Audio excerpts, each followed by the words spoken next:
বাবা আসসালামু আলাইকুম। ওয়ালাইকুম আসসালাম। বাবা, আমাদের প্রিয় নবী সোমবার এবং বৃহস্পতিবারে রোজা রাখতেন, এজন্য আমিও রোজা রেখেছি। হ্যাঁ বাবা, তুমি ঠিক বলেছো, আমাদের প্রিয় নবী সোমবার এবং বৃহস্পতিবারে রোজা রাখতেন, কিন্তু তুমি তো অনেক ছোট, কিছুদিন পরে রোজা রাখবে। না বাবা, আমিও রোজা রাখবো। না না, আমি তোমাকে নিষেধ করছি না। এই নাও টাকা, আমি বাইরে যাচ্ছি, সেলিম ভাইয়ের দোকান থেকে বিরিয়ানি খেয়ে নিবে। সালামু আলাইকুম বাইজিৎ ভাই। ওয়ালাইকুম আসসালাম। আরে বাসার ভাই যে, কেমন আছেন? আলহামদুলিল্লাহ ভালো আছি ভাই। একটা কথা শুনেছেন কই না তো।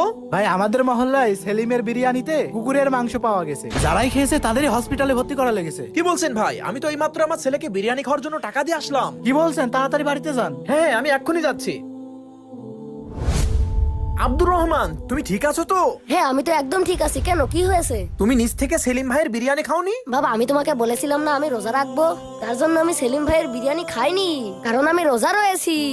ভিডিওটি ভালো লাগলে লাইক করুন, চ্যানেলটি সাবস্ক্রাইব করুন।